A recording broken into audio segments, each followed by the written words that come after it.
বৃষ্টি এই যে একটা ওয়ার্ড, আমরা যখন বাড়িতে বসে থাকি ছুটির দিনে সন্ধেবেলা গরম গরম চায়ের সাথে সিঙাড়ার সাথে যখন বাইরে বৃষ্টি অনুভব করি, তখন বৃষ্টিটা আমাদের কাছে ভীষণ পছন্দের একটা জিনিস হয়ে যায়।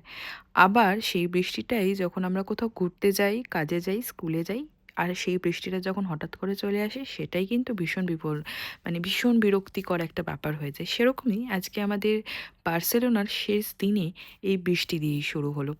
তো বৃষ্টির মাঝে আমরা দুটো ক্যাফেতে বসে কফি খেলাম, এনজয় করলাম। তারপরে ঠিক দুপুরবেলার দিকে গিয়ে একটু কিন্তু আকাশটা ক্লাউডি আছে, বাট বৃষ্টিটা কমেছে।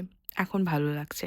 আচ্ছা, একটা ছোট গল্প তোমাদের সাথে শেয়ার করি। জানো তো, আমরা যেখানেই ঘুরতে যাই না কেন, সেখানে বেশিরভাগটা ১ম দিন বা শেষের দিনটা কিন্তু বৃষ্টি দিয়েই কাটে।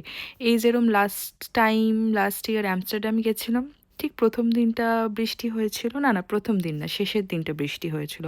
আমরা কিন্তু বেশ এনজয় করেছিলাম সেই সময়তে। আবার লাস্ট ইয়ার যখন আমরা ভেনিস গিয়েছিলাম, সেই সময়তেও কিন্তু শেষের দিনটা বৃষ্টি হয়েছিল। আমরা কিন্তু ক্যাফেতে বসে সারা দিনটা কিন্তু ক্যাফেতেই কাটিয়েছিলাম, গল্প করতে করতে, কফি খেতে খেতে, কেক খেতে খেতে, মজা করতে করতে।